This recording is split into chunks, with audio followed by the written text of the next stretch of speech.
everybody, and welcome to a radical wild ride with Steve-O. This guy might be the raddest dude we've ever had on. It's Nyjah Huston. I understand that he's the highest paid skateboarder on earth. I happen to love wearing his Nike shoes. I mean, seriously, these are my favorite shoes to skate in.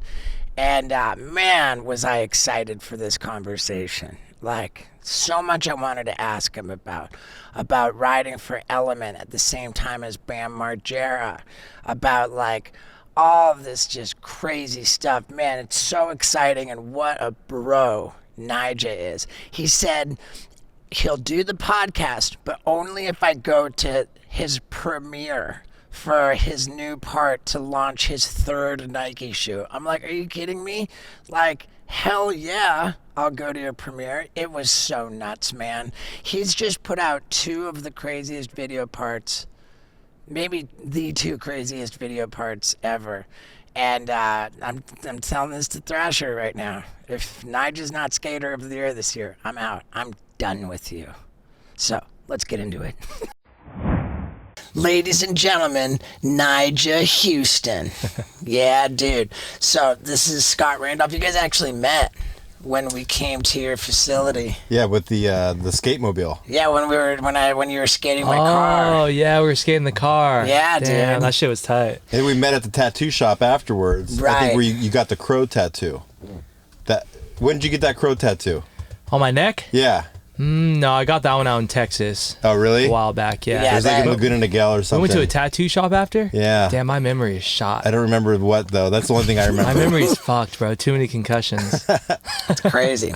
But dude, I remember like it was really awkward. I felt it was really awkward because for some reason I had it in my head that you had been the Skater of the Year, or that you were the current Skater of the Year. So like I've got my dude fucking filming me, and I'm like introducing you as like the Thrasher Skater of the Year. And like I didn't even realize, you know, like and I don't know if it came off like I was fucking, you know, like I was joking or like or whatever. I just was just an ignorant fucking dipshit. Oh yeah, no Skater of the Year yet. But dude, One day. Yet. Well, here's the thing, dude. It is, to me, so fucking insulting that you've never been Thrasher Skater of the Year. Like, honestly, I hear that from a lot of people. I hear it from, you know, a lot of kids and fans and stuff. I don't really agree because, I mean, yeah, I've been putting out video parts. I've been street skating for so long now, so it's easy for people to kind of see it that way. But most of the time when people get Skater of the Year, you can tell they really dedicate 1 year to getting that and 1 year to putting out like a lot of footage in a smaller amount of time. I mean, I've put out a ton of footage this year, but the previous years, yeah, I've had some gnarly video parts, the Till Death Nike part. dude, that's the burliest part. Yeah, but like I never really like tried to get it. That's the thing, you know. A lot of the times when people get it, they are like really like going for it. They're really gunning for it. I thought you were gonna say that, you know, when they've put so much emphasis on skating, like everything, you know, and like maybe I thought you were going to say that you don't skate enough transition. No. Like, I mean, I've been following, obviously, like Thrasher and the guys who have gotten Skater of the Year since I was a little kid. And back in the day, I feel like it was different. Like, I feel like back some years ago, you could get away with just having, like, maybe one or two, like, really gnarly video parts. But nowadays, like, you really have to go in. You really have to put in, like, so many minutes of footage and have, like, at least, like, 3 to 4 video parts. Dude, that's a very healthy and humble attitude about it, because on your behalf, I can say that I am fucking furious. Oh, thank you. Yeah, dude. I think it's ridiculous. But, so, dude, I don't want to rehash like stuff that's out there so much, but with you in your first big part, the Element video, Elementality, and you're an AM, and you're a little kid, and you get the last part in the video. Yeah. Like, that's so crazy. And what year was that video? Was that 2005? That was probably 2000, yeah, either 4 or 5. Yeah. Dude, and so at that time, Bam is on Element, he's like the king of the world with the fucking Viva La Bam. That show made him such a star. Like, I forget, someone like said that he was like ranked as like, I mean, like beyond like A-list shit. He was like that big of a deal. So at that time, did you have a relationship with Bam, being on Element with him? No, I think I just met him a couple times. I'd obviously seen a lot of his videos. And me being the kid I was, with my dad always being around, my dad was very protective and a very strict dad. And I think actually my dad didn't even want me watching some of the Bam videos because he knew how just like hectic and crazy he was. Right. So me being like this shy kid and like on tours with Bam and like going to the demos and stuff, I was kind of like maybe even like scared of him or like intimidated. I was like, damn, this guy's fucking nuts. Like, I don't know what's up with this guy. So you were but part of me at the same time was obviously a fan because I knew how big he was, and I also knew that he was a sick skater, like that switchback T Tampa. You know, that he was never able to do just a regular backside tail slide, only switch. Only switch, huh? Well, switch is way sicker, so it's all good. Right. I mean, no, I'm not like hating on it, but it's just crazy, man. Like and you were what, like 11 years old at that time? Yeah, around like 10, 11 years old. And you got the last part, and I mean, it's a big deal in skateboard videos. Like, whoever gets the last part, like, yeah, and I was aware of that as a kid too, because I was like the biggest skate nerd ever. Like, I was really, even though I was so young, I was really aware of like everything that went on in skateboarding, in the skate industry. You know, who's on what sponsors, what tricks had been done on what spots. Like, I seriously knew everything because I read every single magazine and I watched every single video. Like, I was really about that life. Sure. And yeah, I mean, having the last part, like, I almost felt weird having the last part because I had just got on the team pretty soon before that. Right. And I definitely remember some people hating on it because, I understand. Like, if I watched some video, if I watched like some big video today and then I saw this little kid have the last part, I'd be like, oh, what the hell? Like, what did he do to deserve that, you know? I mean, right. I mean, who else was on Element at that time? Like, Reese Forbes was on there? Reese Forbes, yeah, he's the one who actually got me on Element. Right. Yeah. Yeah, he's such a rad dude. Do you have your own board when you start writing for Element? He was an AM when he got that. Yeah, this is actually the cool part is, so my dad was also very knowledgeable on skateboarding for a dad. You know how a lot of dads, skate dads, they act like they know what's good. They act like they know what tricks their son should be doing and stuff, but they really don't know. My dad actually did know, and that's one of the reasons why I was like introduced to proper street skating at such a young age. I mean, I was literally out filming with my dad. Like 7 years old, he had me take my helmet off and like filming street clips at UC Davis. Well, right, no, I saw that in the Barracks Life on Video. Yeah. Where you said you did your first handrail, front board on like a 6-stair handrail, and your dad says, "Yeah, that was cool, but now do it without the helmet on. Yeah. Take the helmet off." Yeah, I think that's so sick. Yeah, for sure. It's fucking crazy, honestly, because I picture when I'm gonna have kids one day. And if my son was street skating at 7 years old, I would want him to have a helmet on. Like, sure. Bro, 7 is so fucking young. 7's so young, your brain's not developed. Like, why did he want you to do that? Just to be like, you're fully committing to this, or like you're not going to fall, or just to teach you the hard way? It was a mixture of him knowing that like I would get much more respect for what I'm doing with the helmet off, and he'd be like, oh, like you're like the sponsors, everyone's gonna be way more hyped on this, and then also probably just him wanting to raise me to be a beast. right, and you got to probably factor in too that he let you pull it with the helmet on, saw that you had it, and felt comfortable that you weren't going to slam because you had it dialed. Yeah. Yeah, so he cared enough to have you do it first with the helmet, and then said take it off. So that's rad. And I mean, dude, it's just so. Let me ask you this. Tony Hawk, as I understand it, has the Guinness World Record for winning the most skate contests. Okay. Like, you've got to have dusted that by now. Yeah, I don't know. I wonder how many that is. Right. I mean, like, it's didn't even worth know that. looking Well, how at. many do you have? I don't know total contests, so we'd have to really dig deep to go back and remember all those. I know like the street leagues, I think it's 20, maybe 22, 23, something like that. X Games, it's like 13 gold medals. Yeah, but a bunch of other random ones too. Yeah. I wonder. I mean, it's probably like different eras. Like the contests are just on such a different level. Yeah. I'm dying to know who's had more surgeries between the two of you guys. Bro, first surgery. Wow, 3 months dude. ago. First one ever. On your knee? Yeah. ACL. First surgery. First surgery. What about broken bones? Never broke bones. No shit. Wow, It's crazy. dude, that really is crazy. That means you're really good at skating, right? I can't believe it took me this long to have a gnarly injury like this. I mean, yeah, I've been injured plenty of times in the past, but it was never anything that major. The worst thing was like really bad ankle sprains and bruised heels and stuff. Is that because you take such good care of your body with, you know, I saw the Theragun you said you do the Theragun like 3 to 8 times a day. I mean, it's a mixture of a few things. All right, we'll really get into it here. So I was raised vegan and like very healthy for the first 16 years of my life because my dad was very strict about not eating meat. Straight Rastafarian. Straight Rasta shit, yeah. Like no soda. I mean, even I don't really think it's because being vegan, because I'm not vegan nowadays.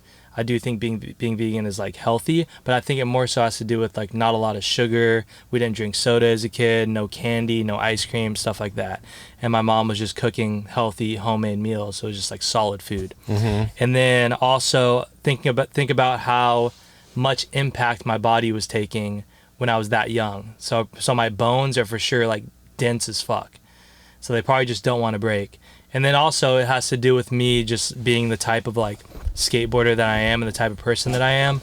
Because yeah, I mean I send my body down all this crazy shit, but I'm a very like precise and like calculated skater. Like I don't just show up to some like 20-30 rail, be like, all right guys, I'm all hyped up, like I'm just gonna go for it right here. Like I'm rolling up, I'm putting a lot of thought into what I'm doing, and I think that's the main reason why it took me so long to have a bad injury. Yeah, dude. Yeah. It's nuts. So, pardon my ignorance, but Rastafari, that's a religion? Rastafarian, yeah. Rastafarian. Mm-hmm. And in the Rastafarian religion, like smoking weed is part of the deal? Oh, yeah. A big part of it's the like deal. a religious ceremony, right? Yeah. So, your dad had like this super healthy, like everything, but like, did he want you to smoke weed? No, he actually caught me smoking weed when I was just living with him and my little sister at the time. I didn't have my brothers around, so I was just like bored as fuck. I didn't know what to do with myself a lot of the time because I didn't really have friends either. And he caught me smoking weed one day. I was like smoking one of his little old joints. And he was pissed. And he was just someone who easily got pissed at me and my siblings about things. But I remember thinking like, bro, like, how are you gonna get mad at me when you've been blowing weed smoke in my face since I was a baby? Like, how does that make sense? Like, yeah. And that's the dreads. That what the decision to cut the dreads, was that a heavy decision? Because it's kind of like a, you know. It was, but that was also like a year after I hadn't seen my dad because my parents got divorced. I hadn't seen my mom in a while. My mom got custody, and then at that point I was finally able to like kind of live my own life and be my own person, you know, have friends, actually like have fun with my life and being a skateboarder. And about a year after that, I remember it was just kind of a random decision. I think I was like skating the barracks one day. I was filming a Battle Commander. And in the middle of filming it, I was just like, dude, like I can't do it anymore. These things are just too fucking long. And they're just always in my face. And how long like, did you grow them out for? 16 years? 16 years, yeah. Wow. Yeah, because in the Rastafari religion, it's no razors, no. Mm-hmm. There's like 3 things that you know you don't. So it was your entire lifetime of hair. Yeah. And you just got up and did it. Yeah, it was one night I just did it because I just felt like it was time for something new, and sure, it really was hard to deal with those things. Like, I mean, like 1 or 2 more years, and I would have been landing my tricks and rolling them over. Wow, dude, that's crazy. And you cut them off on camera? No, not even on camera. Not on camera. I didn't even give a fuck. I was just like, these things have had their time. Right. So then there was a video part where some of you had dreads, and then the dreads were gone. It was like. Yeah, like halfway through the part the dreads were gone. I think that was sick how we did that. This Is My Element? That was Element, Rise and Shine. That was just the video of me, right? Kind of like coming back into the scene. Yeah, the whole Puerto Rico thing is nuts, man. I mean, all this stuff about your dad. I mean, you talk about your dad with like such reverence, you know, like you really like the way that he pushed you and how like you're talking about you're 9-10 years old and your dad's like just pressuring you to do like 13 stair handrails and like then pressuring you to backside lip slide a 13 stair handrail. Like, I mean that it's just so, you know, like I almost have mixed feelings about that because in one, it's like the helmet coming off. Take off your helmet, do a 13 stair handrail. Like in one sense, it's so rad because he made you into a beast. Yeah. And in another sense, it's like, whoa, like you were a little kid and he was like pushing some pretty heavy stuff on you. Yeah, no, I mean, I think of it the same way. It really is like a love-hate thing because would I be the type of person and the type of skateboarder and like have the type of mindset that I do today if I wasn't raised like that? Most likely not. But at the same time, like it was fucking brutal. Like I'll always be thankful for my dad being such a like supportive dad on me as being a skater. Because like for example, he was a skater back in his teenage years. Sure. And obviously it was at a way different point back in like the 80s. But like his parents were like, bro, what the fuck are you doing? Like go to college or do something with your life. Like why are you playing with this toy? And that's I'm sure that's still a lot of parents these days. Right. So I'm thankful for that. But being that young and being pushed to do the stuff that I did and like for example, like being at a big rail, and like let's say we're like on a road trip, like an hour away from home, we got to drive home after, and I'm just like fuck, like I have to go for it. I'm like sitting there rolling up to this rail for like an hour, just scared as shit, but I'm just thinking like I don't have an option because I'm either gonna like send my body down this rail and at least try to do it, or he's just gonna be pissed at me for like the rest of the day and on the ride home. So it's like fuck. Every time you go up to the rail, he's like, hurry up, or is he just patient and waiting for you to do the not hurry up, but like my dad carried this like very like stern, strong demeanor, and you can just tell by his facial expression that he was just like, dude, like you have to go for it, you know. Now, if anybody understands that it can be pretty cool and radical to be dangerous and unprotected some of the time, it's me. But let's face it, you never want to be unprotected when it comes to your personal information online. That is a fact, and that is why I use NordVPN. It's a virtual private network that protects all of my passwords, all of my data, all of my information that I don't want anybody snooping around with. And when I'm overseas, I can watch the fights. I love the UFC. It's because by using the virtual private network, you create an IP address that can place you anywhere in the world. You're stealth. And when you're at home, you can watch any TV programming from the streamers from anywhere in the world. It's really cool, man. And if you go to NordVPN.com/Stevo, then not only do you get a huge discount, but you get 4 extra months completely for free. And it's completely risk-free with their 30-day money-back guarantee. You're not happy? Boom, you get your refund. But I'll tell you, man, I love having NordVPN on all of my devices. I feel safer. I feel more entertained. I love it. And NordVPN loves you. So jump on this deal by going to NordVPN.com/Stevo. Yeah, dude. Now let's get back to it. And you land it, you look at your dad, and what does he do? He's juiced. Yeah, he's proud. He's proud. Yeah. Dude, it's epic.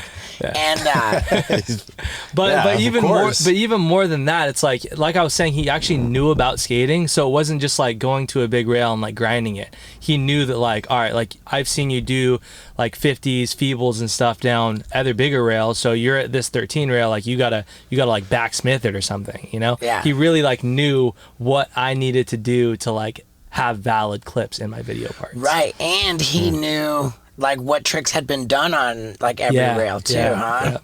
Yeah. Dude, it's crazy. Man. And so then he comes up with the idea that you're going to move to Puerto Rico, and you're kind of bummed because you're like, whoa, I mean, dude, California's where it's at. What are we going to Puerto Rico for? Yeah. And that was because he wanted to like have a huge weed growing operation. That was part of it. I think it was like 50-50, like being one of the reasons, and then also just trying to keep me and my siblings as secluded as possible from normal lifestyle, because I mean that's the way Rastas think about. If you're like a true Rasta, they think about normal society as just like the devil. Just kind of the devil, just a lot of like brainwashing, right. And that's why I never ate normal food growing up, never ate fast food, never like watched normal movies, never went to the movies till I was 16. We didn't do like normal life things. And moving to an island like that was just another step into keeping us under his wing and not being a normal family, normal kids. Were you at least by the ocean in Puerto Rico, or were you in the middle of Puerto Rico? So for a little bit, we were in like a nice gated community which was close to the ocean, and then we lived there for a year, and then after that the next like 2 or 3 years that I was there, we were like in the fucking jungle. For sure. Wow. Like up in the mountain, was like it was literally an hour drive up the mountain from the nearest town. So did you have to like grow your own food and grow your own weed, and did you do that? I mean, we did grow some stuff. You let him mofongo? Yeah, he had a big weed farm out there, which I don't even understand because I don't think weed grows good in that humidity, right? I don't know. I would think that it grows fantastic. I'm pretty sure it doesn't. I think it's too wet, and I think it rains too much. Maybe. But isn't like weed grow pretty good in Hawaii?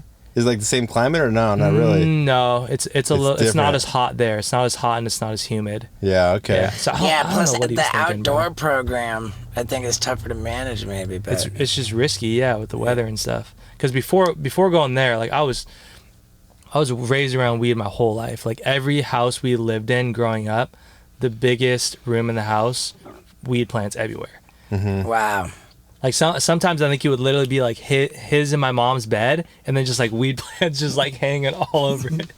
That's crazy. wild, dude. Yeah. So with the mentality being to like shelter you from like society and kind of keep you like out of all that, at the same time he's managing your skate career, so that's got to be like at like even for him like at odds. He wants you to be blown up and successful and in the mix, but he also doesn't. I know, it's so weird, bro. These are things like I haven't talked to him in a lot of years now, but these are the type of things I wish I could just ask him about, because it really is confusing. Like he wanted me to be this, big superstar skateboarder, but it's like he wanted to be. He was just a very controlling person. And he took it too far as to where like he didn't know how to let me go on a trip with my sponsors without him. He didn't know how to let me like do anything without him being a part of it. And he filmed you like a ton in Puerto Rico, and the footage just never went anywhere? Most of the footage, is gone. Is it true that It's a lot of footage too. yeah, what was it, a kickflip backside lip slide down like a gnarly Yeah, handrail? Wilshire, yeah.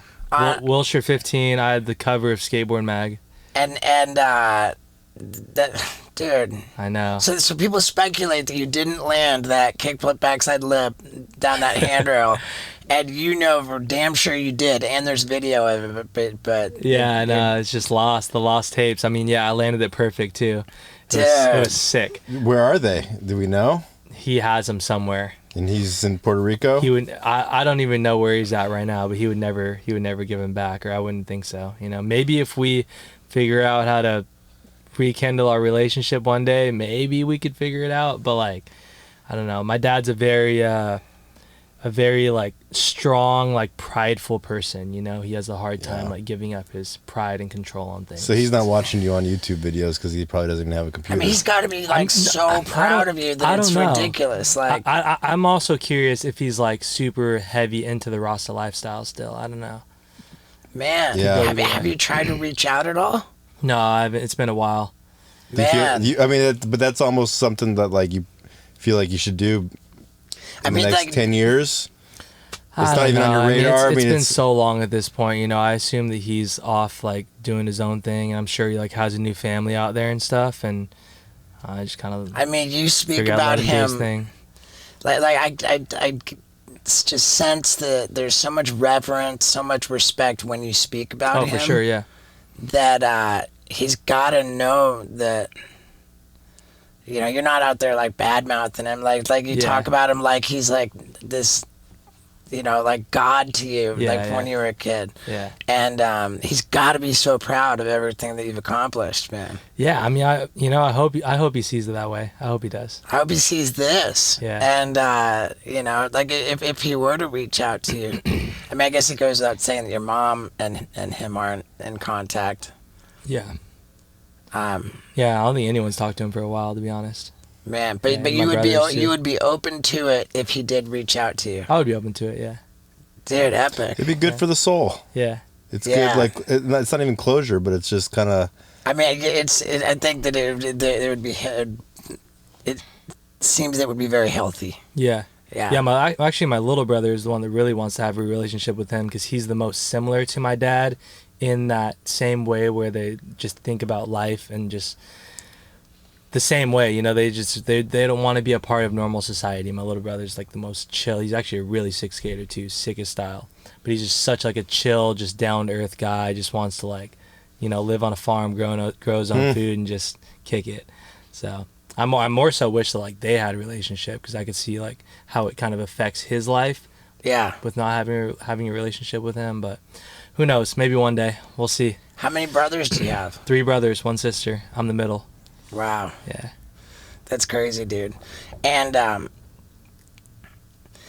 so you're always skating contests. I mean, what's it like since the surgery? You said how long since the surgery? It's been like 3.5 months now. 3.5 months. So you just dropped this part, the shine on part. Mm-hmm.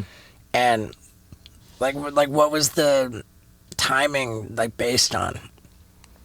Like when was most of it filmed?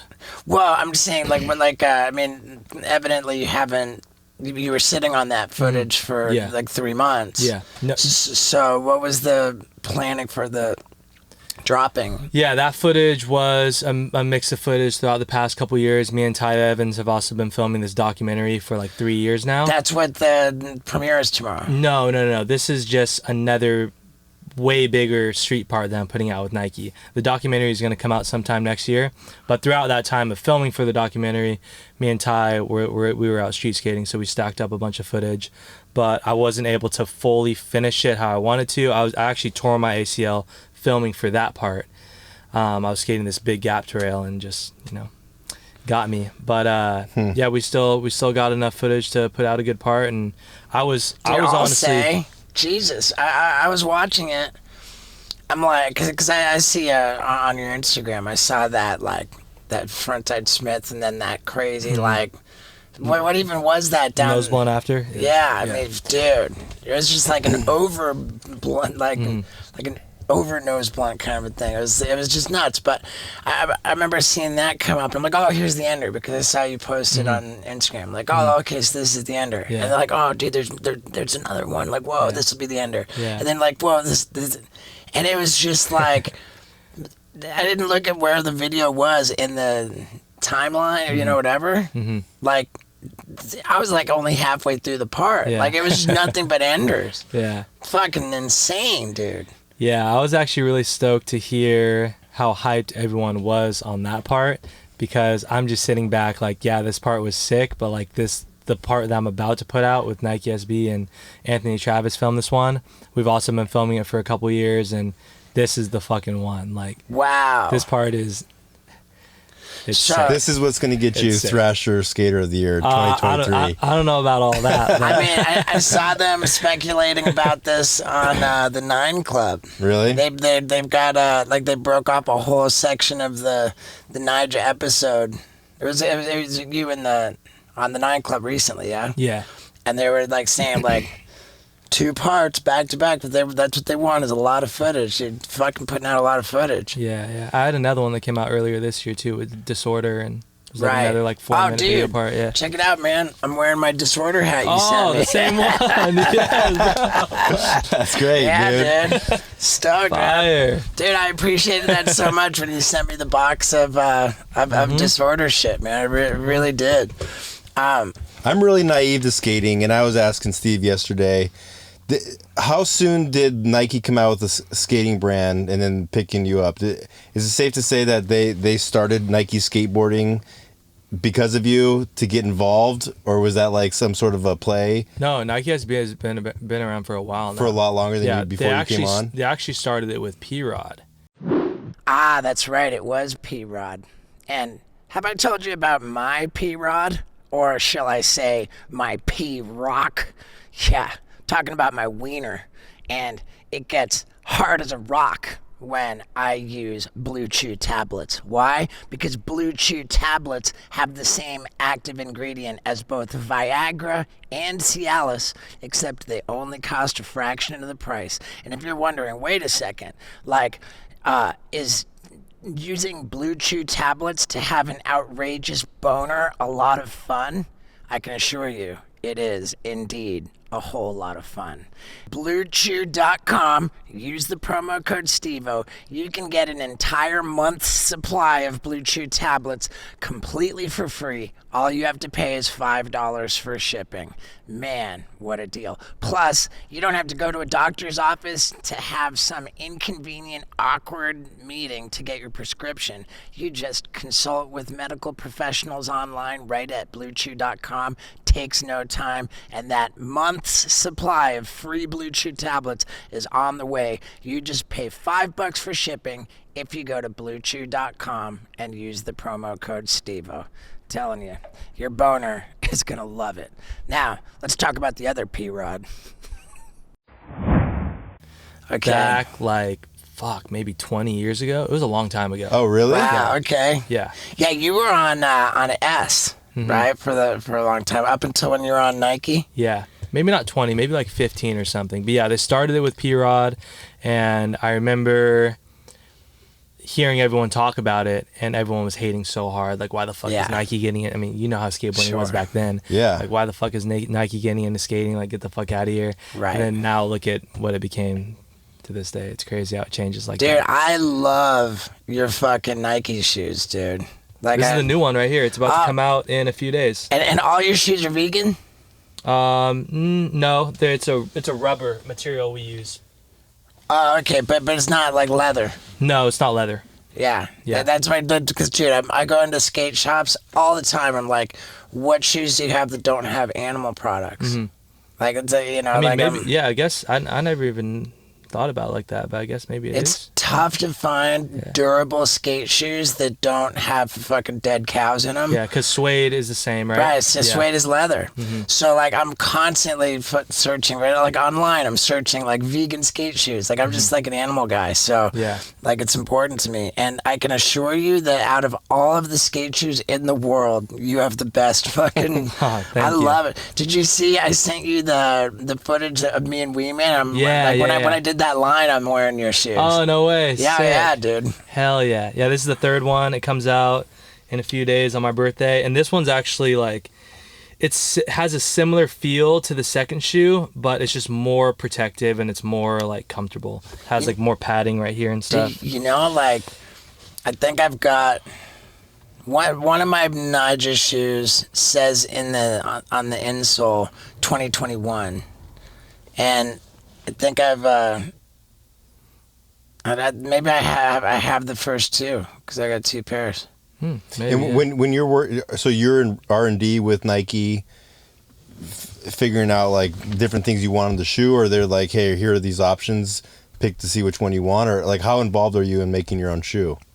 Yeah, we start from scratch.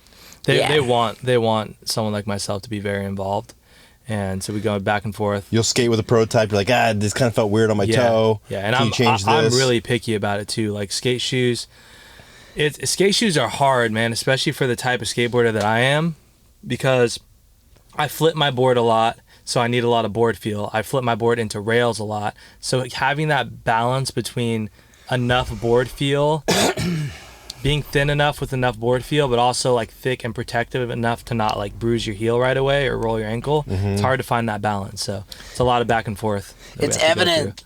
It's evident that you really design your shoe heavily because it's so unlike other shoes. There's no it doesn't fit into like the norm of skate shoes. It's super unique. Yeah. Yeah, and I love it, man. Like I got to get these new ones. Yeah, I got you. Do you get paid better? They're sick. Do you get paid better per shoe or per board? Is it the same kind of shoes trade-off? by a mile, right? But it's like the same. It's like the same cost in retail. Nyjah just started his own skateboard company, so he probably used to be shoes, and now it's boards. No, I mean you definitely make more money off shoes. I mean you make more money off your shoe sponsor in general. That's normally your highest paid sponsor in skateboarding is shoes. I feel like it's normally like shoes, clothing, energy drink, and then boards. That's normally how it goes. How's it going with Disorder? Good. Disorder's good. Yeah, it's dude, it's a tricky game, man. Getting into running your own skate company. Like, no, absolutely, yeah. Where is your warehouse? Warehouse is the same one I've had for years now. It's where my skate park is in San Clemente. Yeah. But yeah, it's been a fun process, but it's also like it does get stressful, and there's a lot to learn, you know, because it's really, I mean, when I was starting my own brand, I had offers from like other companies and like distributions and stuff to like help me start it and take a percentage. But then I thought about it and I'm like, bro, I already got this warehouse. I got my skate park. Like I got good homies around me. Like we really don't need much to start this. Like let's just get a few of the homies together and make it happen. So that's what we did. But I mean, there's definitely been a lot of learning along the way. And like, I mean, we're always so bad with like deadlines and stuff. Like we were just doing a Black Friday sale, and it's like the day before, and we're like, hey, what's up with the Black Friday sale? And we're just like figuring it out right. Last minute, we're like, bro, come on, guys, fuck. I had the same conversation with Scott. Scott's my business partner with merch, and we too have our own warehouse, our own fulfillment. We fulfill all our own orders. Sick. And we were talking yesterday, like, oh, dude, like let's do a Black Friday sale. I finally said, fuck Black Friday, dude. Fucking everybody's fucking trying to hawk shit on Black Friday, dude. Let's give people like an undeniably attractive deal any other time. Yeah. It's like feeding the homeless. It's like going out to feed the homeless on Thursday. Like I remember one time, this kid, I was helping him with sobriety stuff, and he's like, oh, dude, we're going to go feed the homeless. And I'm like, I think that's kind of silly, you know, like on Thanksgiving. Because as it turned out, there were more people out trying to feed the homeless than there were homeless people there to eat food. It's just the most like cliche. Like, I'm like, dude, let's do this any other day of the year. Yeah. Any other day. Yeah, that's interesting. You know? It was literally a fucking crazy thing. With owning your own company, doing the, like, do you have like a chief operating officer that like helps like run it? Like, yeah, my boy Nathan is the main homie behind the company, and he's the one handling like, most of the, you know, artwork, marketing. He can do like everything. He's helped run some other companies before, so he's pretty knowledgeable. And he's also a skateboarder. I actually skated some. Remember, you know those castle contests? Remember like the little like California like kid skate park series back in the day? That's when I grew up skating when I was like 6-7 years old, and I actually skated some with him because I skated the NorCal division and skated against him in the SoCal. And I smoked him. I won every one of those contests. I was undefeated. Yeah, dude. But yeah, he's one of my oldest friends, and he helps out a lot with all the stuff. But it's fun being involved actually with like the graphics and actually making stuff that I'm hyped on. Because when I was on Element for all those years and had all those pro graphics, I was never really that involved in like what was going on the boards. So yeah, it's fun to be more involved. Do you heat transfer or screen print on the boards?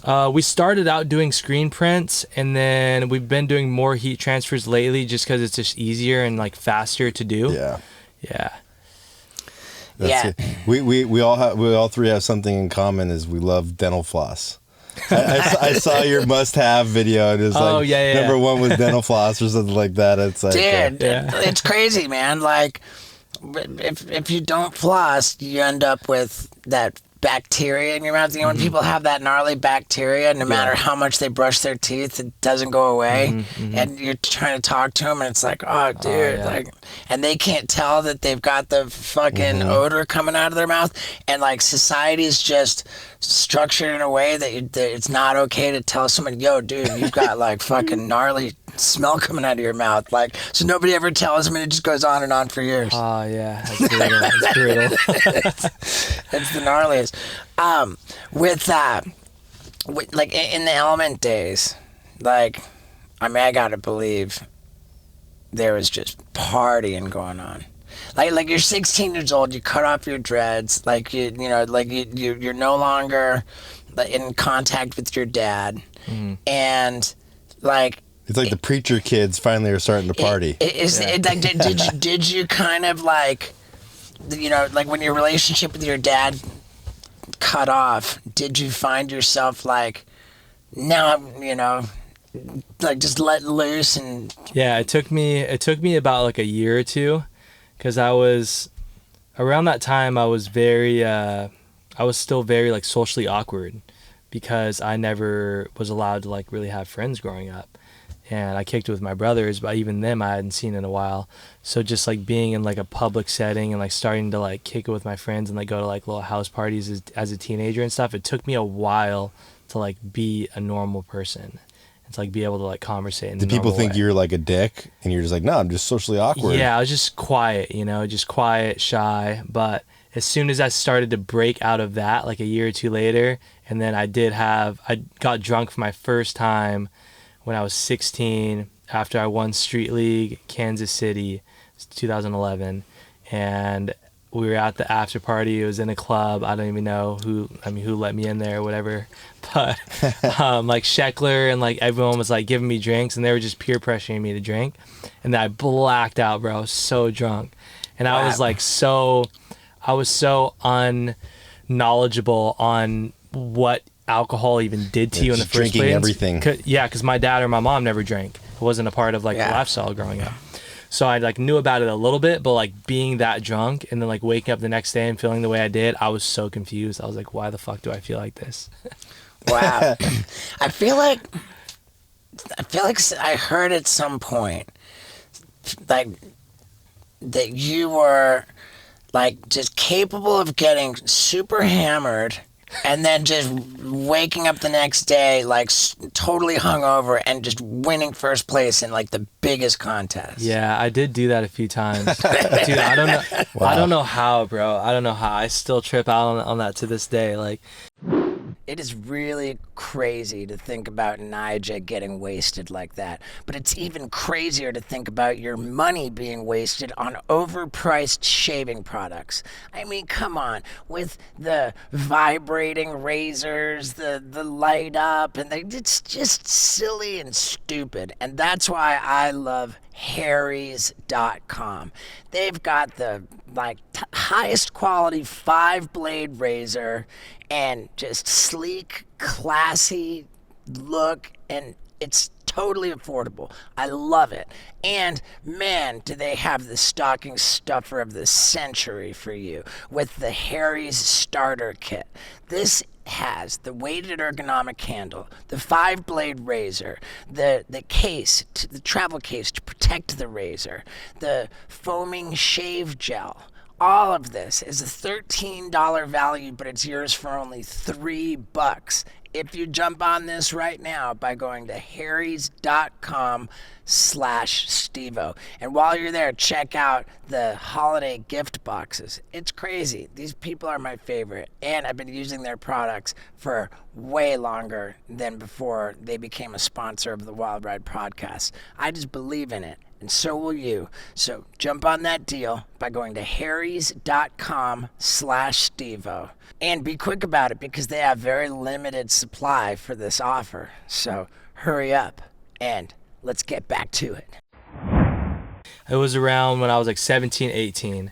And at this point, like I was, you know, I wasn't like drinking all the time, but you know, me and the I moved out on my own when I was 17. Me and the boys moved into this house in Huntington, nice house in like a gated community, and we threw parties all the time. So I would probably drink like, once or twice a week. And I think it was around that same time when I was like 17, we actually rented this other house in Newport for the weekend to like throw parties at, but we did it the same weekend as Street League. And we weren't supposed to throw one the first night. We were supposed to wait till after the contest. And then, of course, we ended up throwing one the first night. I probably only slept, like, got super hammered.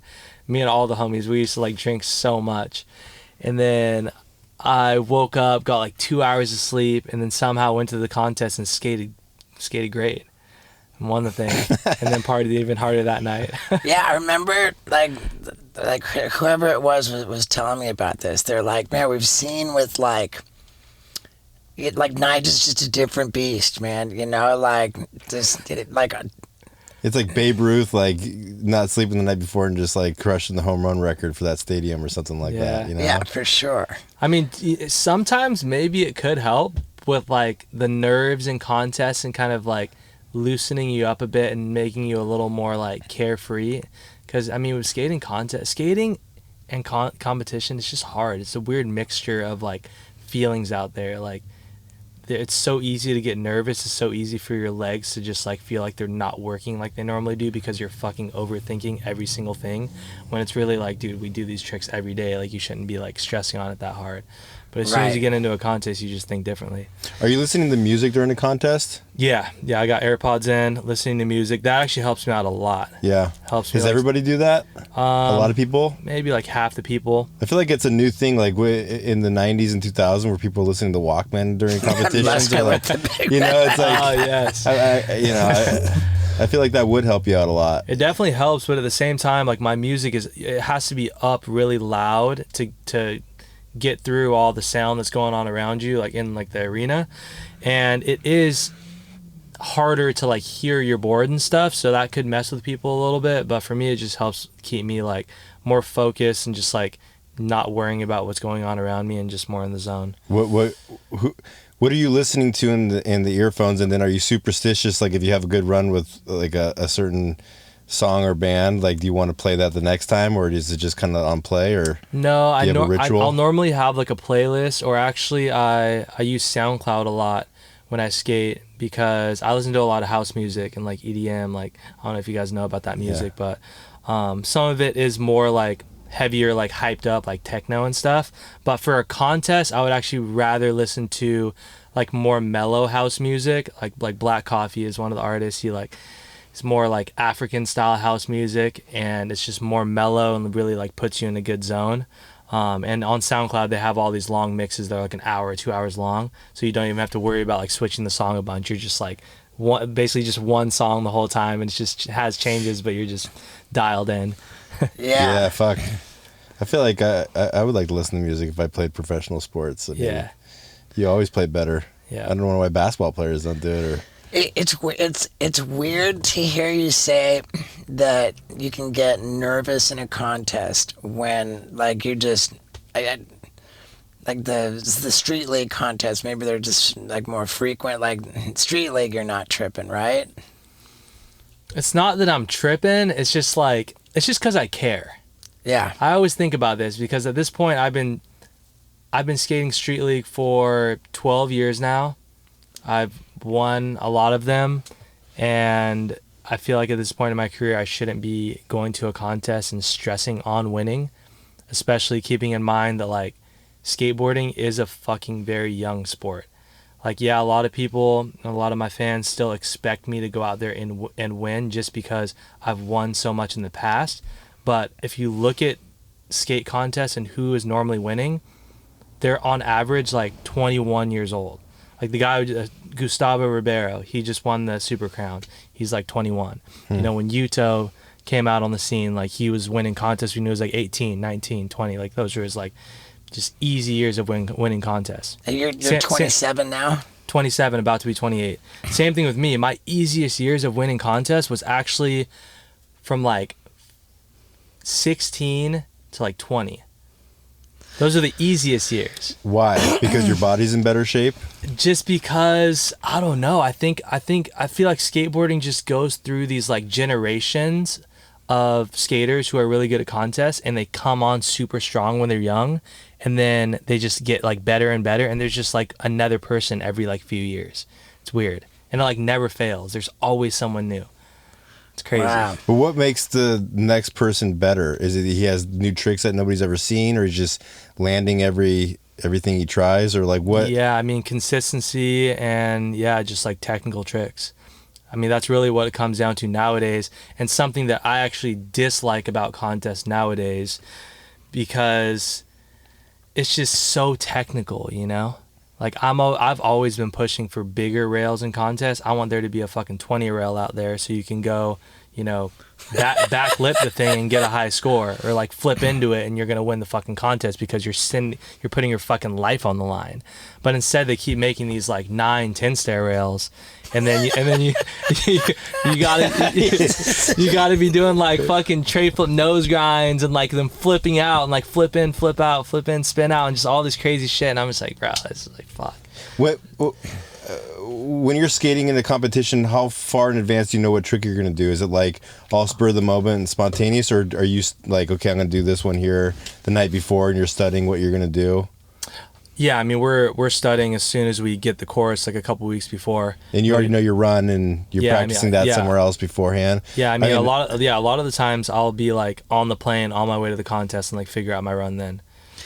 And you'll have like a safety run, and once you've locked in like a decent score, then you'll have like the fucking upgrade run. Yeah. I mean, that's something that's really important in being good at contests, is not only having the tricks to win, but also like having backup tricks for, like, you know, in Street League we have the 2 45-second runs, and then you have like the 5 single tricks, and you gotta have tricks that you can pull out that are easier in case like everyone's like falling, and then you can like for sure land your stuff, and then you gotta have harder shit in case everyone's landing their stuff and just absolutely killing it.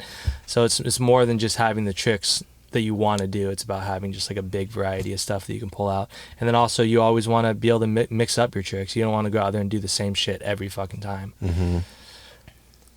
Yeah, dude. Wow. So you're it's just so crazy. Like, there's not even a lot of sports where 27, 28 is like considered old. Maybe there is. Maybe there is. Is UFC? Are you old? Dude, in UFC, like if you're on the right side of 30, you're in good shape. Yeah. I mean, yeah. I wouldn't even like consider myself old. It's just like there's just always these new little kids that are just so fucking good, you know.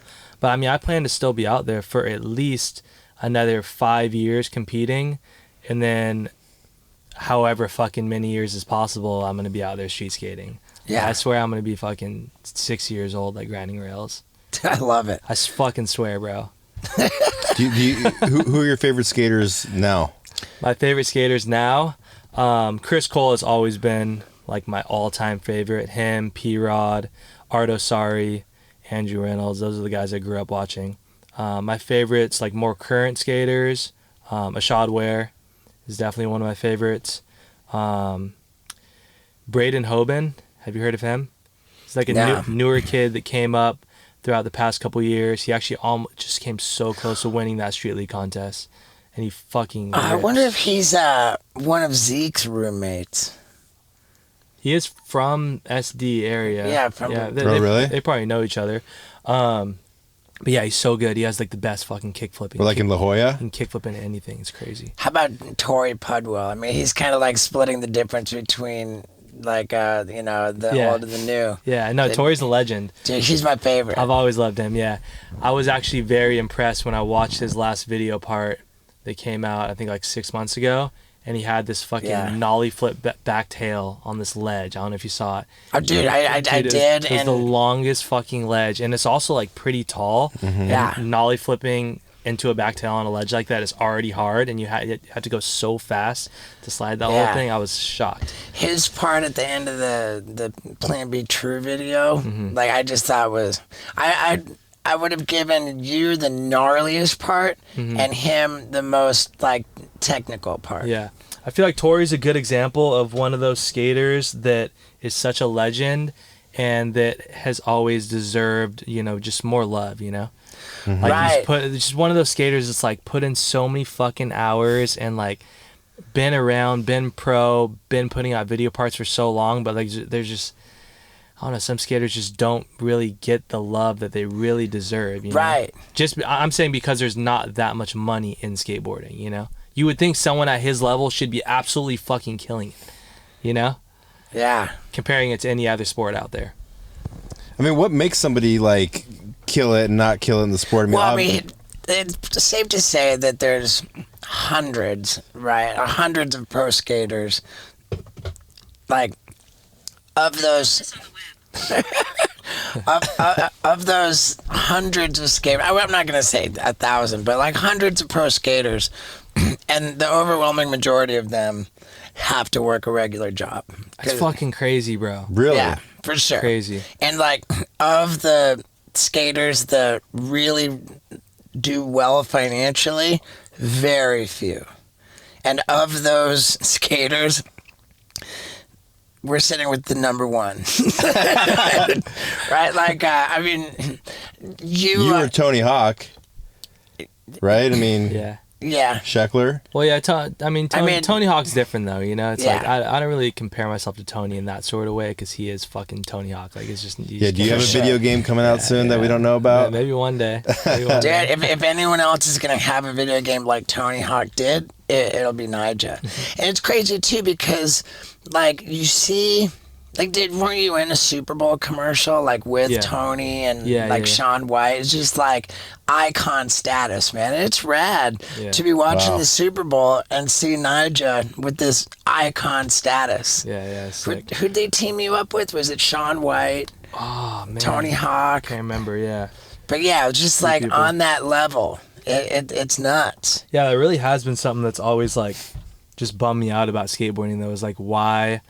Considering how fucking big skateboarding is and like all these brands that make so much money and like so much like influence and lifestyle comes out of what we do, and just think about like how many kids skate all around the world, but for some fucking reason there just isn't like that much money in it to like for people to just live better lives, like you're saying, your average pro skateboarder, like even if they don't have to work a normal job and they just skate, they're still just kind of like getting by. And it's like, bro, you're a professional at what you do, shouldn't you be making a better living for yourself? Right. Is it crazy to see how much money there is actually in selling your own board versus I mean, is that, I mean, you don't make a lot of money off the boards, and if you do it yourself, you make a lot more. I mean, yeah, we sell a good amount of boards at Disorder, but like it takes a while to build up any skate company. It doesn't matter who the fuck is starting it. It takes a while, and that's something I've always learned. And like watching guys like Shane O'Neill start a company and stuff. Like he's one of the sickest skaters ever, but it did take him a few years to really get his company to where it's at nowadays. Right. I mean, the industry standard for board royalties for a pro skater, $2 a board, right? Is that still the case? Mm-hmm. And that's factoring in that they've got to, like, run the ads in the skateboard. They got to do all the marketing money, you know, and then they got to sell the boards to the shop, and then the shop's got to mark it up. Mm-hmm. That's $2 retail, like wholesale and retail. Right, but do big companies like Element, did they pay a different board royalty to their skaters for the direct-to-consumer sales, or is it just $2 a board across everything? I think it was just the same. See, that's nuts. That's why so many people are just starting their own company, because when you're selling boards direct to consumer without the skate shop middleman, and you're doing it on the back of your own social media, so without the marketing dollars. Well, you're selling it for $100 versus $40 to the, Spencer's. Yeah. Right. I mean, it's crazy. I mean, I see it both ways. Certainly, the profit margin when you own your own company is going to be a bigger margin, but you're also taking on all of the associated expenses of having a company. And so that finding the balance of growing it big enough to really cash in on that. When a lot of companies, I hear about a lot of skaters running companies, and they're just shelling out their own money just to keep the thing going. Definitely. So, yeah, I mean, I feel like that's something a lot of people don't realize, and something that I've learned with starting disorder is it's not just about like selling 1,000 boards and then just like stacking up on all this money. Like there's so much more than that. So many expenses, and like, yeah, a lot of people just don't see it that way. Right. Yeah. What's it like skating with Justin Bieber? He rips. He does rip, and I really respect this about him. The fact that he actually genuinely loves skateboarding. Like when I skated with him, I had met him a few times before that, but that was the first time we really kicked it at my skate park back a couple years ago. That was when he did the inward heel flip? Yeah. And he was like, he was barely even like talking to anyone. Like some of our friends were there hanging out. He was like on it the whole time, just like skating and just hyped up. What year was that? He really likes it. That was, I think, like 2020. Dude, the one thing I noticed about Justin Bieber was when we did that clown thing in Venice. Yeah. That was what, 2014? So maybe he was 6 years worse than he was now. So he was just starting, and we were at the Venice, the skate park on the beach right there, and he came out and everybody was watching him, and he wasn't good. I mean, he was doing shit and he was eating shit, and everybody was like, pussy, like. Everybody was talking shit from the crowd, like looking at him, and he just didn't give a fuck. That wasn't my take on it. But really? That wasn't my take on it, but yeah. But that was the one thing I noticed. Like, he did not give a fuck anybody, and he just kept doing his stuff, and then pick up the board and do it again, and it was like, I couldn't do that. I mean, it was incredible. He just shut everybody out. Yeah. What was your take on it? I mean, he was comfortable with just skating and having everybody filming on their cell phones, and he's not necessarily making the tricks that he's going for, and he was okay with that, and that is impressive. That's the same thing I said, just better worded. I don't remember anybody screaming pussy or anything like that the way he described it. Really? Like, I mean, nobody was hating on him. They were just paying attention to him because everybody was hating on him because he was Justin Bieber and he's a rich fucking 20-year-old and all these people. You know what I mean? It's like I don't remember anybody vocalizing anything negative towards him. Yeah. I just remember him getting a lot of attention. Well, either way, he's probably just so used to that, Yeah. It was incredible. Sure. Daily life. It was next level. Yeah. Have you skated with Lil Wayne? I've skated with him a couple times too. Yeah. He's got his own skate park. He loves skateboarding so much. I haven't made it there yet. I still need to go there. Yeah, like that. In Florida, right? Is in in Miami. Yeah. He really fucking loves it too, though. It's crazy, bro. He really fucking loves it. Yeah. Like, didn't he put out a music video and it's him skating? Like, I mean, I almost feel like part of the reason why he stopped putting out so much music was because he started skating, and he was just so hyped on that. That's cool. Yeah, it's great, and he, I think Lil Wayne's approach to skating is like super healthy, and that he doesn't care how his skating stacks up against like all the footage out there. He's just competing with himself to get better than he was before. Yeah. That's like, I'm so jealous of Bam.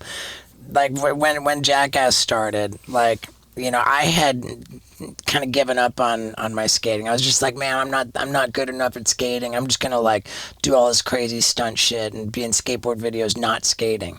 And then, we get the Jackass thing going, and Bam did both. And I look back on those years and think, why did I compare myself to everybody else? I could have just stuck with it and just worried about outskating myself. Yeah. If I just try to outskate myself, then I'm a happy guy. I know. I feel like I hear that a lot. I feel like a lot of people get discouraged easily, and they're like, "Oh, I'm not good enough at this, so I don't want to do it."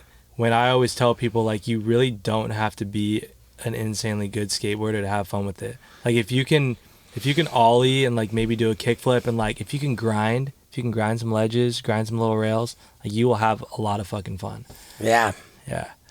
What about when like you're at a point where like I mean, sure, you said you're going to be grinding rails when you're 60, and I do not doubt that for a second.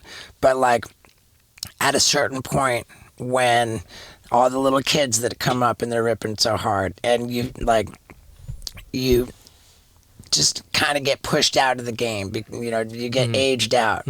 Like, do you have like an idea of what you want to be doing, like when you're 40 or like 40, like, yeah, I mean, obviously I won't be like sending it like I am nowadays. I mean, I plan to like be just, you know, more mellow lifestyle in general at that point, like hopefully have a family and stuff by the time I'm 40. So I'm not going to want to go put my life on the line every day. Right. Yelling at your kid to do the mega at 40. Yeah, I'm gonna be taking my kid out. He's going to be like 3 years old and be like, all right, jump on this fucking 20 rail, bro. Come on. Yeah. I mean, I remember seeing Ryan Sheckler say something or other about like how his mentality is like to his career. He's like, yeah, I just want to kill it right now. Like, I want to be able to fucking retire when I'm 30. You know, I remember hearing Sheckler say that. And you're like, dude, I want to fucking have enough money to retire when I'm 30. And I just thought that was fucking rad, you know? To be realistic about how, like, there's only so long that you can really get away with being at the top of the skateboard world. I mean, it depends what you mean as far as, like, retiring. If he's talking about retiring as, like not skating anymore, then I think that's lame. Oh, okay. Sorry, he didn't say retire. You mean more like contest. He said he wanted it to be set for life. Not necessarily retired. Like, I'm putting words in his mouth he didn't say. He just said, I want to, like, you know, I don't want to have to work after I'm 30. I don't want to have to work. I want to be set. Yeah. I mean, that, you know, that is a good goal, you know. Everybody wants that, dude. but I think the cool thing about skateboarding is, like, if you retire, like, the only time I'm ever going to announce that I'm, like, sort of retiring is going to be retiring from contests. It's never actually retiring from skating. Right, of course. It's like when I'm 40, 50, I want to be still putting out little video parts, even if I'm just skating little fucking curbs and shit. Right. I'll still put out filming stuff when I'm like 50 years old. Like, why? I mean, Tony Hawk's doing the same thing. Big time. How about Jamie Thomas, dude? Yeah. Fucking his 48 tricks on his 48th birthday was so rad, man. I had to hit him up on IG. Like, dude, like, you just inspired the shit out of me. Yeah. That dude is 48 and fucking ripping. Yeah. Like, he's not, like, he is properly fucking ripping, man. Yeah. I did. And you know what else about Jamie Thomas? Like, I remember I met him in year 2000 before Jackass came out, and I was just like this schmuck in Big Brother magazines, like jumping off apartment buildings into pools and shit. And he was on top of the world, you know. That was like the, you know, maybe he hadn't even done the leap of faith yet, but he was like welcome to hell. Like, I mean, he was on the top of the world of skateboarding. And when I met him, he was you know, treated me good, you know, like he had time. He was like, I just remember like just really respecting, like I respect the hell out of Jamie Thomas, man. Where were you guys? Me too. It was in Tampa. It was the Tampa Pro. I did this stupid thing where I lit myself on fire in the middle of the street course. They stopped everything. They're like, okay, now everyone, like, clear the course. Like, this some guy, this buttnut's gonna light himself on fire. And what? The other footage of that? Yeah, dude, it came out in the Tampa Pro video. Yeah, and Jamie Thomas was super cool to me. I remember Dirtic was like killing it. That was 2000, 22 years ago, man. Yeah. It's so crazy how time just goes on and on. And I'm 48. I'm the same age as Jamie Thomas. Yeah. Those old Tampa contests were sick. I've been trying to tell those guys that they need to do a throwback contest with like a similar that style course they used to make, like the thick, like fat square rails and all the big pyramids and all the stickers all over the ramps. I was like, bro, throw it back. It'd be fucking sick. I mean, dude, the Tampa, like for how like corporate skateboarding has gotten, you know, like with ESPN and with, you know, like Nike, like all this, like skateboarding has gotten so mainstream and in so many ways corporate that it really, like, makes that Tampa spot so special. It does, you know? yeah, yeah. It makes that Tampa contest, the pro and the am, like the most legit contest that there is. Yeah, I know. It's so sick that they're still keeping it going. Yeah. And, dude, I mean, they just had the Tampa am. It was insane. Yeah. Like the fucking shit that AMs are doing. I know. I've been paying attention to this for the past couple of years. Like AM winning runs compared to the pro winning runs, and the AM runs are honestly gnarlier a lot of the times. It's fucking crazy. Why is that? Because they're just going for it and they're fucking down? Because they're just so fucking hungry, bro. They're just so hungry. They come from like Japan or from the other side of the world, and their mind is so set on doing good at this fucking contest. Like they're so hungry. The last kid who just won it did some crazy shit. Yeah, the best trick too, man. Like it's nuts, man. I love skateboarding, dude. I always maintain. I say it all the time that like everything that really matters to me, I feel like I learned from skateboarding. Mm-hmm. You know, like just with like dedication, like persistence, sacrifice. You know, like skateboarding. Like I started in 1985, and sorry, I started in 1986, I think. But whatever, dude. I was 11 years old, and I went to see the first Back to the Future movie, and it was Michael J. Fox like holding onto the car, and they had all the pro skaters like stunt double as Michael J. Fox, and I was just so stoked on it. Like I literally just walked out of the movie theater and found a skateboard. I knew where I'd seen one, and I just went to it, and I just started skating, and that movie in 1985. Like created a boom of skateboarding. Like every fucking kid in the world had a skateboard under their tree for like that Christmas. Yeah, sick. And like in a very short time after that Christmas, like 95% of those kids realize how fucking hard it is, how much it hurts when you fall down. And like it's just like this, what the skateboard is to me is this device that weeds out pussies and quitters. It really does. It's crazy. Like really skateboarding isolates a type of person that is so fucking determined. You know, just the raw determination, just the will to fucking work towards a goal at any cost. Yeah. Like the ultimate sacrifice. The amount of work that goes into it, and like the way that it kind of pits you against authority, because everything that you skate you're fucking vandalizing, you know, like you're not allowed to do it anywhere. You're made to be like some kind of a fucking criminal element, you know, so like it just breeds this intense independence and this fucking this personality. Skateboarding's special. Plus on top of that, there's no other activity that lends itself to the video camera like skateboarding does. So skateboarders got such a jump start on video production. And, you know, there's so many of us in fucking legit like Hollywood because of skateboarding. Yeah. I know skateboarding's trippy, man. I ask myself sometimes when I'm out there like just fucking destroying my body, like jumping down some set or rail for hours, and I'm just like I ask myself, like, why am I doing this? Like, why do we put our bodies and our minds through this much pain and stress, and just like what is the reason? And so what I've really came to the conclusion of throughout the past like year or two of like thinking this way, and especially throughout filming this last video part that I'm about to put out, is like it's more of like a need than a want.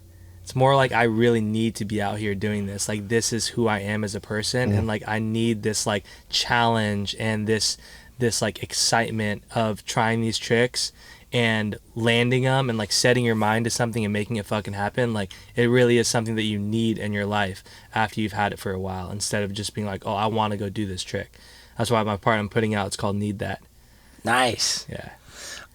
Like, so you were filming both parts over the last 2 years. Yeah. Like, did you were you obligated on some filming sessions that you were filming for the Nike part and other times you weren't? Or were you able to like choose how to divvy up the footage? Like this I'll put in that part, this I'll put in this part. No, it was all separate, like out days filming with Ty. I mean, sometimes Ty would be on the sessions with Ant too, but most of the time, like every time Ant was filming, we were filming for his part. I always knew the main part and the part I was going to put my most effort into was going to be the Nike part with Ant, because the last part I put out a few years ago, the Till Death one, dude, gnarliest part ever. Yeah, it was a gnarly part, and it came out really sick. But you know, Ty Evans has his really like high quality, cinematographics type of filming. And after putting that out, I was like, like I want my next big part to be just more raw street skating part. So that's what this one is, more just like classic skate part. Yeah, Ty Evans is like all up on like gimbals and like... Yeah, he's got his like $500,000 camera on the front of his van filming from. And man, it's sick though. It really is. I'm really thankful for Ty because him making the Shine On part and the Till Death part, it really made like a different type of video part that separates from all your parts from like looking too similar, you know? He really like made something different and special, and I really respect that. It's kind of like when like with Tori, his true part, and then the part that he just put out.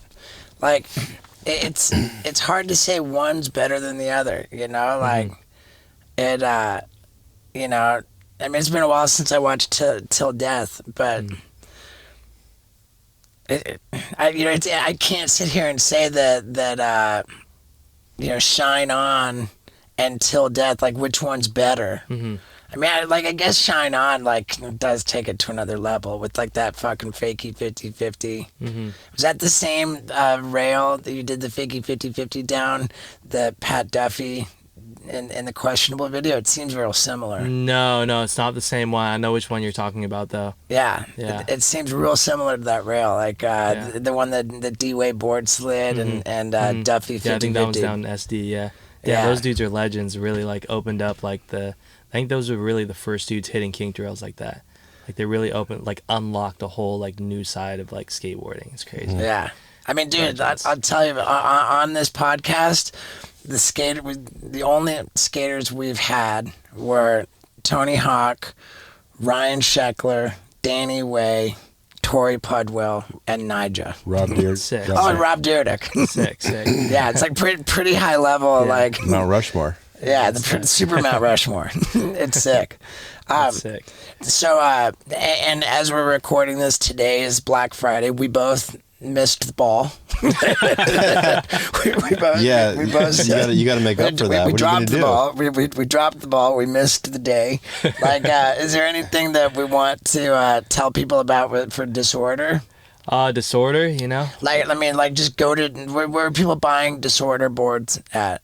Right now, we are mainly still selling our stuff online, disorderskateboards.com, but actually just as of recently, we've been getting out more wholesale into more skate shops. So. Cool. Do you have a sales rep that gets you into shops? Yeah. Oh, dude, we need that. Yeah, I got some reps that get us out there, and yeah, I mean, I think it's a lot of learning along the way, but my main goal for Disorder is just to keep growing it, create a sick team, sick crew of guys, which I think we're doing a pretty good job at so far, and really just create a lot of content, a lot of videos. Yeah. As soon as I'm better, I want to put out some more parts with Disorder, and I'm a good team manager, so I'm always on the younger guys about that too. I'm like, all right, let's get some backflip that 13. Yeah, let's get some footage, boys. Come on. Yeah, that's sick, dude. Yeah. Cool. So we're gonna encourage absolutely everybody to go to disorderskateboards.com. Yep. And support the cause. Yes, sir.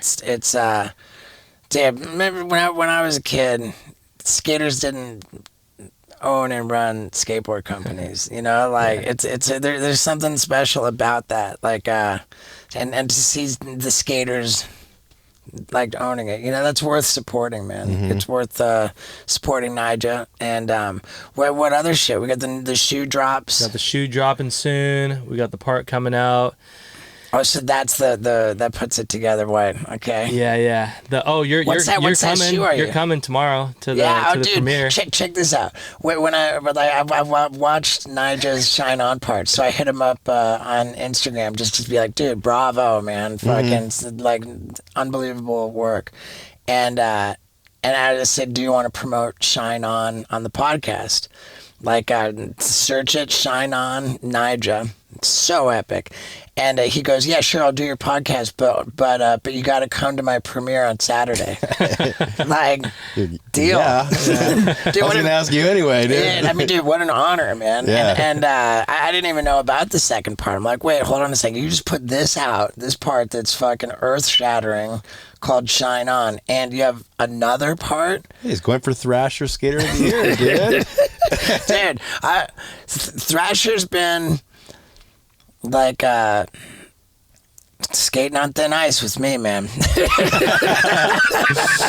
they better recognize, or I'm out. It's all good. You know, I mean, the way I think about it is I'm still young enough and I'm still so fucking motivated that I still have so many other years that I'm going to be out there sending it and putting out these video parts that I don't even stress on stuff like that. I just want to keep fucking being motivated to go out there and send it.